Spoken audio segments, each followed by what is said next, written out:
नमस्कार। आज हूँ राष्ट्रीय युव दिवस जनवरी मास 12 तारिख। आज आमर स्वामी विवेकानंद जन्मतिथि।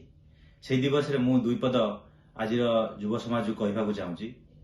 प्रथम कथा जे युव समाज हूँ गोटे देश बा गोटे जातिर भविष्यत।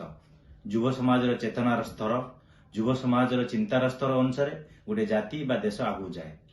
किंतु वर्तमान जहाँ देखा जाउछि युव समाज रे किछिटा डेविएशन बा किछिटा व्यतिक्रम देखा जाउछि। प्रथम गोटे मु कहयाकु चाहे युव समाज बा से जो एज रे इन्फ्लुएंस जो होती से पीयर ग्रुप बा संगति द्वारा बहुत इन्फ्लुएंस होती।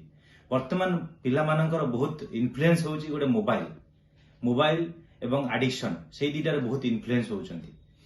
तो सोशल मीडिया रे बहुत इन्फ्लुएंस होबारु सेमानंकर मानसिक स्थिति ठीक रहउने। सेमानंकर सोइबा खाइबा एवं व्यवहार बहुत परिवर्तन आसुची। सेथिपाई आज मु गोटे जिनिस कहबाकू चाहूँगी जे आमे ठीक यूज करिया सोशल मीडिया को ठीक यूज करिया जहा द्वारा कि आमे निज पाई एवं देश पाई किछि काम करि परिबा। लास्ट गोटे कथा कहबी जे खुशी रहिया पाई किछि दरकार नाही, किछि खुशी देखैया पाई हमु बहुत जिनिस दरकार जोटा कि लोक वर्तमान चाहूचंती अटेंशन दबा। आमे सोशल मीडिया रे आमे चाहूछु बहुत अटेंशन हमर इंपोर्टेंस। सेथिपाई जदि आमे निजे ठीक देखिबा, निजको ठीक देखिबा ताले अन्य मानक आमे ठीक देखि परिबा। धन्यवाद। नमस्कार।